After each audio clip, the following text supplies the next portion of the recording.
Hi guys, nandito tayo sa San Fernando, Pampanga guys. Ayan guys.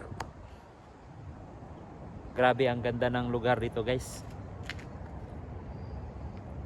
Huwag na lang akong tingnan guys. Napakaganda ng lugar. Mayroon kaming customer dito, Inodoro, Smart Wallet na ayos.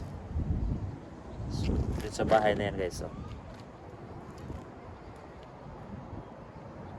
Iba-iba yung mga design ng bahay dito guys.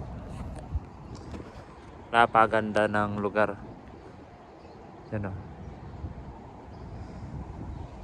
Napakatahimik guys. Parang ano dito guys eh. Parang talagang yung mga tao dito mayayaman. Talagang sila lang talaga mapamilya dito.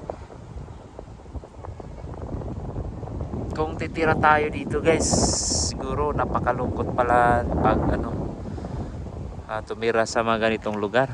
Kasi wala kang may kapitbahay naman pero parang hindi sila nag-uusap dito. Kasi lahat may mga bakod. Kung may mga bata dito.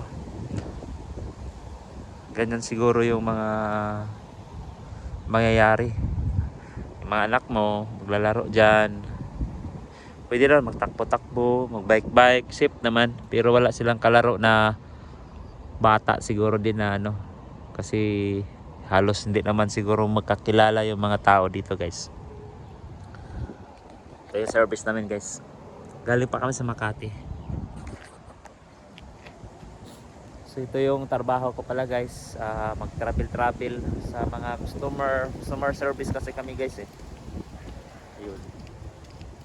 So ngayon, start ko videohan yung mga napupuntahan. Ito sa San Fernando, Pampanga.